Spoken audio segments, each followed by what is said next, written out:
Maybe you've heard about our sailing trips and how much fun it is to learn how to sail and make new friends, but you already have a whole bunch of friends that you want to bring and you have your own destination in mind. Today, we're going to talk about how our private sailing trips work. Welcome to the What Could Go Right podcast. We are your hosts, Erik, Orton. And I'm Emily Orton. And here we talk about personal growth and sailing. In 2014, we moved aboard a fixer-upper sailboat and bootstrapped a year sailing with our 5 kids, and it changed our lives forever. We tell the whole story in our memoir, our book, 7 at Sea. On this podcast, we want to help you go from fear to freedom, one adventure at a time. Everyone that we get on the phone with is excited to go sailing, but sometimes you already have a group in mind, or sometimes you say, wait, do you go to this destination or that destination, or how would it work? Or how many friends could I bring? Or can I bring my whole family? And so today we want to talk about what that looks like. We don't usually advertise those on our availability because they're private, and we don't usually talk about it too much in our emails, but we do offer private trips, and we want to talk about how that works, how they're customizable, and what's available. Yeah, so I think there's a couple of things that are, a lot of things that are the same and a few important things that are different about our private trips. And so what I'll say is we're getting ready to announce our 2026 schedule. And 2026 coming up, all of those trips are what I will call by the cabin. Mm-hmm. So by the cabin trips are you can come, and you can buy a cabin for yourself and a friend or a spouse, traveling buddy. You can also come solo if you want, and we'll pair you up with somebody. We'll pair up women in the same cabin and men in the same cabin if you want to be a solo traveler, or if you are a solo traveler. But I often get on the phone and people will say, "Hey, what if I wanted to bring my whole family?" And we did a few private trips last year, and we have a few private trips already scheduled for this year, and they're really great. I'll just quickly say one of the benefits of doing our by the cabin trips is you get to meet incredible people that you never would have met before. You do make amazing friendships, and you also don't have to go. Sometimes it can be a little extra legwork to get a group together. And so if you don't want to go through those steps, a by the cabin trip is great for you. But if you say, hey, we have 3 couples that we travel with regularly and we all want to go, or, I want to bring my adult kids and their spouses, whatever the configuration. Or younger kids. Or I will say, that's a good point. Younger kids. Sorry, you wanted to say something? No, go ahead. I would say another differentiation is that on our by the cabin trips, we really don't allow kids 16 or under 16. 16 and up, fine. But just to kind of make sure that the vibe on the boat is a good fit for everybody, we really don't bring young children on our by the cabin trips. If you want to sail with your young kids, anywhere down to a baby, I'll say, 1 to 16 or 1 to 15. We can talk. Yeah, we can talk. We sailed when our kids were 6 to 16 years old. And we know of and have met people that have been sailing with even younger children than that. And so we don't have any concerns about it. It's really just about a good fit on the boat.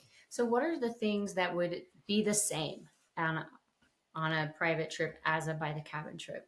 Okay, I'll say things that are generally the same are we take out the same kinds of boats.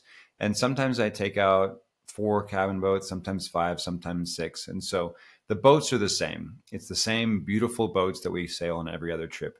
And all the destinations that we go to are also available to somebody who wants to do a private trip. You can go to the British Virgin Islands or the Bahamas or Mexico, Italy, Croatia, Greece, and others. That said, there are other options that could be fun for a private trip. And so this year, I'll say in 2026, I'm already doing private trips to the Virgin Islands and a private trip to Greece. And I'm talking with another family that specifically wants to go to Spain. And so I have not sailed in Spain, but I know that I can get a boat there. And we've talked about dates that would line up with my calendar and theirs. And so that's kind of in the works. And so there are places that I'm interested in going. The Seychelles Islands off of East Africa come to mind. And so, it doesn't have to be on our list of destinations to be an option for your private trip. Yeah, that's true. And then about how many people? Yeah. What I'll do is I'm going to say the head count, and then I'll explain a little bit. I would say the minimum is 8, the maximum is 12, and there's a couple of caveats there. If you want to go with a group smaller than 8, it's possible, but the cost is based on 8 people going, meaning that our per head rate times 8 is the cost of the trip. Mm-hmm. And so if you want to go with 5 or 6 people, that's totally fine. Just it's going to be the same cost, just divided by 5 or divided by 6. If you want to bring more than 12, that is possible. We have to start talking about the right boat size. And what that means is that not everyone's going to have a cabin. And if it's a family, that oftentimes doesn't matter. There are other places on the boat people can sleep, like couches in the salon or on deck under the stars. Not everybody has to be in a cabin. When it's a by the cabin trip, I want everybody to have a place to go and belong where you can shut the door and have some privacy. But when it's a family, you're kind of like, oh, that's fine if cousin Timmy is sleeping on the sofa in the salon. Yeah. And also on the by the cabin trips, I'll say one reason for each person having a cabin is that sometimes it's just nice to come up into the kitchen in the middle of the night and not have somebody sleeping there. Like it's so that people are kind of out of the public spaces a little bit. If you want to sleep on deck, that's fine. We people do that all the time, but some of the interior spaces, if it's not a family, it's sometimes you can feel awkward going up to get a snack or, something, or needing, if you want to do some journaling and you want to get out of your cabin.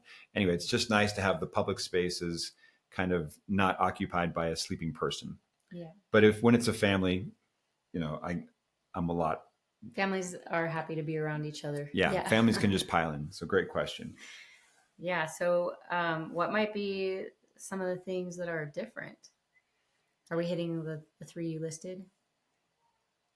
We've talked about pricing a little bit. Yeah. And we've talked about head count. Yeah. And so I'll say, and some of the differences are destinations. There are more options, I would say.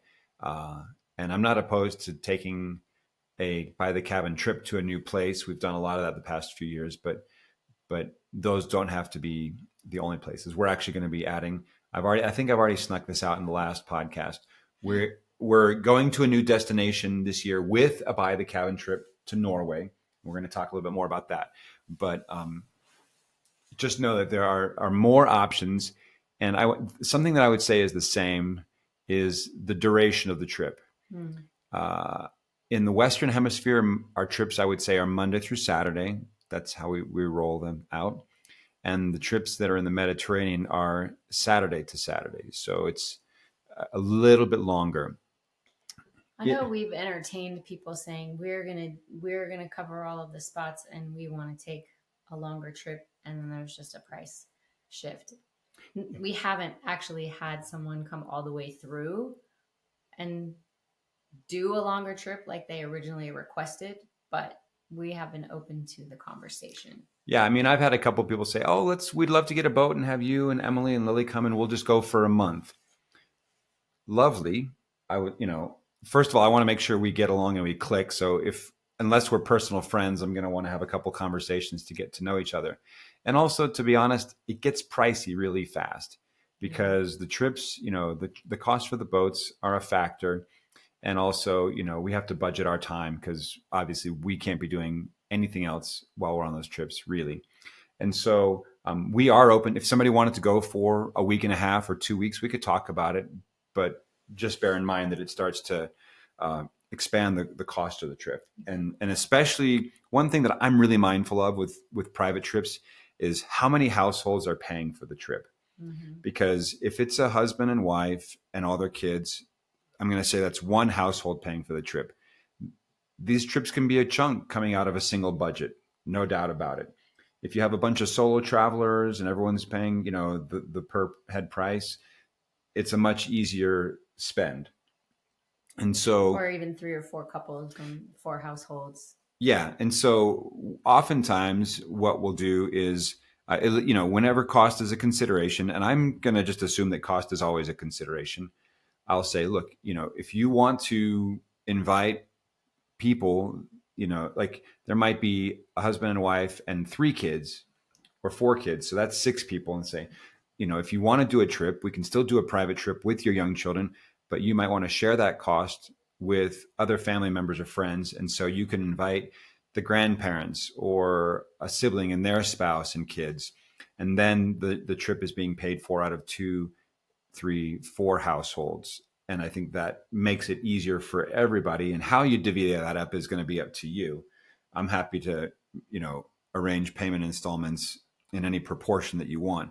But just that factor that sometimes it can be nice to get a group together that's going to be pulling on different household budgets, so that it makes it more affordable or a lower price point for everybody.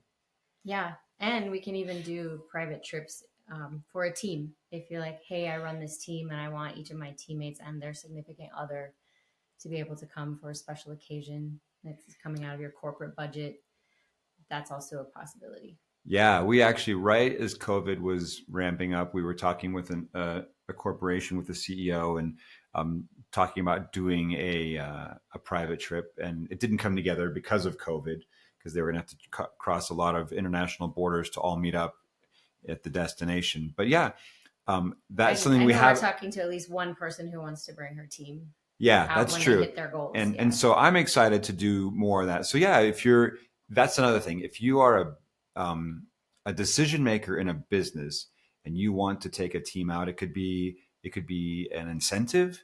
It could be just kind of like a C-suite retreat where you're going to do a little bit of work so that it becomes a business expense, and then the rest, like a trust building. And yeah. And really you do, there's no doubt about it. You get to connect with people, whether you're coworkers or family members or just friends. You connect in a really meaningful way on these trips. And so for decision makers in business that are looking for an opportunity to bond, connect, strengthen, kind of just the work environment through an activity, I think it could be really powerful.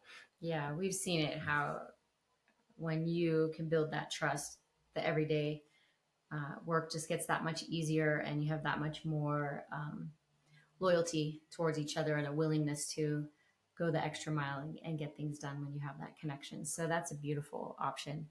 I don't know if we covered all your ideas about the trips, but I thought maybe we could tell some stories from some of the private trips that have worked out so beautifully. I would say our very first trip that we did, officially formed as this business, was a private trip where 2 families came. It was 2 households, and collectively they had 5 adult children that came, and they were a situation where they were happy for some of the kids to sleep out on deck, and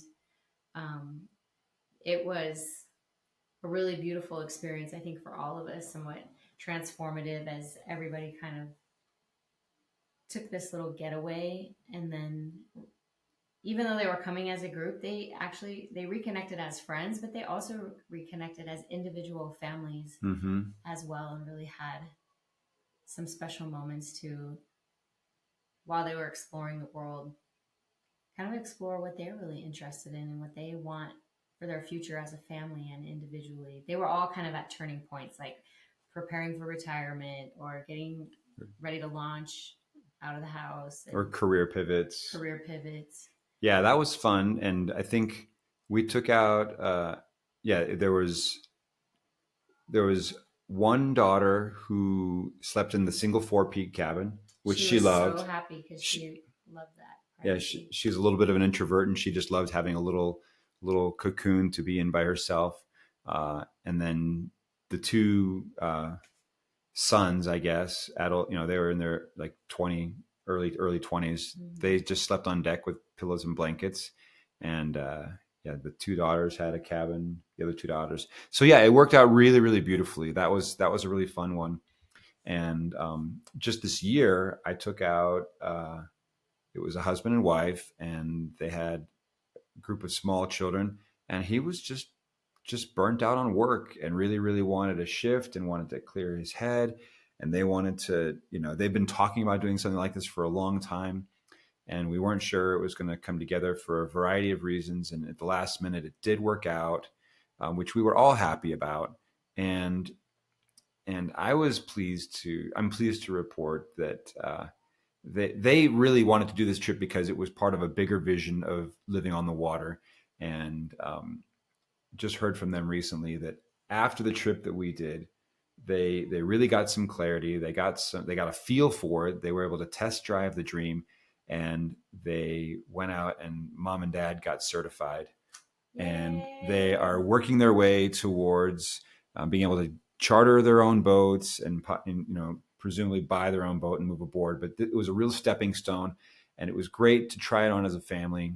And he felt so stuck and trapped in work for good reasons. I mean, he's an essential worker, but he also was like, I also want to live my life. I can't take care of anybody if I burn myself out. Yeah, that's a good way to say it. And so, it's cool to see people discover a little bit more about themselves and see them reconnect with their, I kind of want to say inner child, but also with their adult vision, the possibility of their own adult visions, and with their spouse and their kids. Yeah, with their outer little children. Yeah, with their inner child and their actual children. I know that trip specifically, you had a wide range of kids. I'm thinking the youngest was maybe between 6 and 8. Yeah. Maybe I think she might have been 5. Yeah, just like a beautiful little family, and it was just like, oh my gosh, playtime, and dad's available. Yeah, and he's available again tomorrow. I remember it was about halfway through the trip when things just started to kind of crack open, and he was really having fun. I think for the first time in a long time, and just able to play with his kids and kind of like let the stress and the load of all the responsibilities just kind of fall away and be really present with his family. And so, I think it's hard. Sometimes it's hard to get there. It's hard to let go. And sometimes it takes a few days. And so going out for a week is great because it gives you enough time to really shift gears, I think. Yeah, I totally agree. On the most recent trip where we were out on a by the cabin trip with all people who hadn't known each other prior to us, gathering them together. And they were saying, like, I think we were on the 3rd day, and they were saying it feels to me like we've already been out for a week, not because I'm getting tired or drained, but because we've done so many things. We've done so many new things, even though a lot of it was on the boat. Like we've learned how to do this, and we've stopped in that island, and we've swam here, and we've tried a new food, and just like so many new things. And I said, yeah, this is the little secret that sometimes I say it on this podcast, but if this is your first episode, it's just good to recognize that one day in a new environment is like 3 days in your old environment. So if you come on a 5-day trip with us, that might feel like a 2-week trip. Or if you come on a 7-day trip with us, that might feel like more than 2 weeks. It's incredible how much you can like let go and open your vision and experience and learn. It sounds like a short amount of time, but when you live it, it's like time stretches out and expands, not in a rushy way, but in a like, wow, I lived a lot of life in this short amount of time. I would describe it as rich, is that each day is rich, and oftentimes rich, not rushed. Yeah. Rich, not rushed. And each day oftentimes feels like 2 or 3 days because you wake up in one place and then you move your home to another place, and we'll stop usually in the middle of the day. And then by the end of the day, we've moved to yet another place. And so to move your home, like where you wake up, to different places throughout the course of the day, kind of subconsciously might create the sense of multiple days within one. True. But without, again, the rush of having to pack and repack. Like, nope, all your stuff is still in the same place. Your water bottle is right where you left it. Mm-hmm. The same food is in the refrigerator. And so just like your yard changes. Yeah.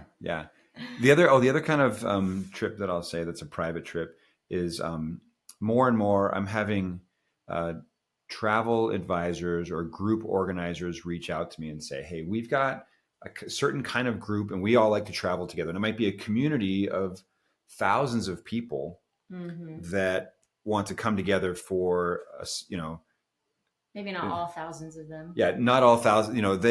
They all have something in common. It could be geography or or a cultural element or an age bracket.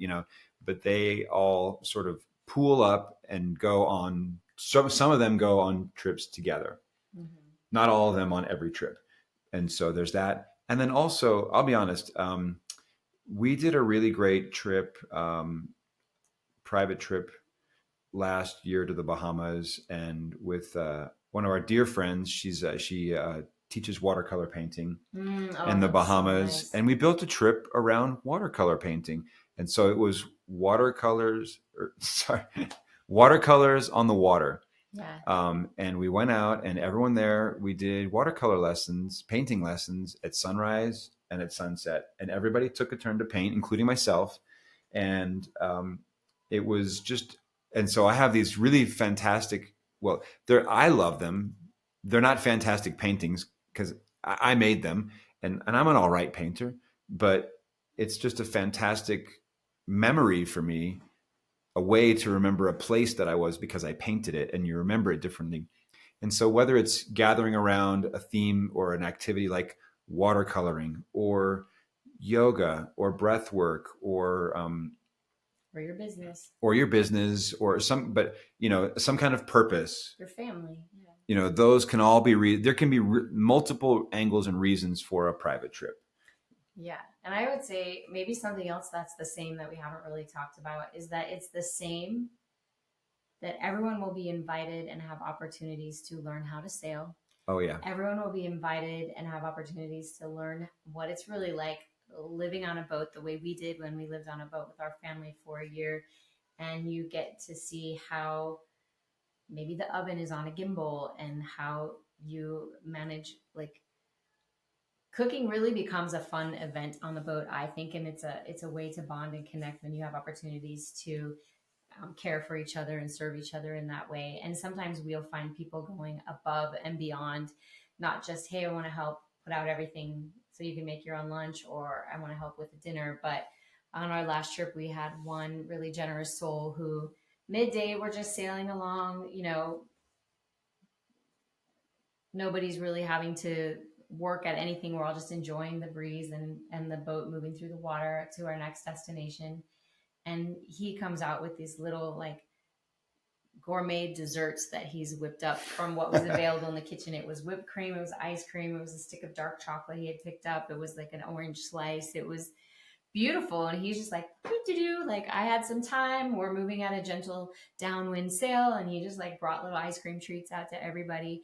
And we all felt his generosity. And whether that's happening or it's just that we're chopping together in the kitchen and serving each other, that's a beautiful way to connect with any of those groups. So that's the same, is that it's an immersive, hands-on kind of sailing camp type experience for grownups or whatever the ages of your group. And also that it's sober sailing, that the trip is alcohol free if you're on shore, order whatever you like at a restaurant or bar. But when we're on the boat together, we're a sailing team. Yeah. And so one other thing as you were talking, I would say, is on a private trip, first of all, Emily creates a custom menu for each trip because we take into account everybody's any dietary restrictions or allergies. When it's a private group, we can do that even further. If you have a favorite recipe that you or your family really enjoy, Emily usually provides the recipes. But if it's a private trip, we can say, what do you guys like to eat? Do you have a recipe that's your favorite? And we can plan, incorporating what's available in that country and those grocery stores. But to the best of our ability, we can create, we can eat the food you like to eat. Yeah, that's true. On the By the Cabins, I get everybody's preferences, and then I try to have a little something that everybody can have, a variety at breakfast, a variety at lunch, and dinners that account for everybody's different needs. But when it's you're like, oh yeah, our family loves this. We're going this direction, or oh, we all eat this same way. We can do that too. So I guess just I was going to recap unless you have anything else you want to add. I'll say recap is that first of all, we do a handful of private trips each year, and so if this is something that you're interested in, hop on a call. You just go to our regular site and sign up for a time, and we can talk about it. But if you want to travel or sail with young children, this is the perfect way to do it because everybody on the boat will be planning and expecting to have young children there. They'll all be cool with that. So that's, if you want to sail with young children, that's the best way to do it. And you'll get kind of, I think, the benefits of our regular trips, the By the Cabin, the beautiful boats, the same destinations. We can pick, a custom destination for you, or you can go to one that we know really well. And I'll also just say, you can eat the food you want specifically. And anyway, I just think it's a really great way to connect with people that you already know. If you want to go one level or two or three levels deeper than where you already are, if you want to go deeper, this is a great way to do it. Oh my gosh, can I tell one more story? Please. To validate that. We went with, we had two brothers who came with their wives, and on that trip, they were spending a lot of their after dark kind of relaxing on the boat time, just really getting into the nitty gritty of how they were going to care for their elderly parents.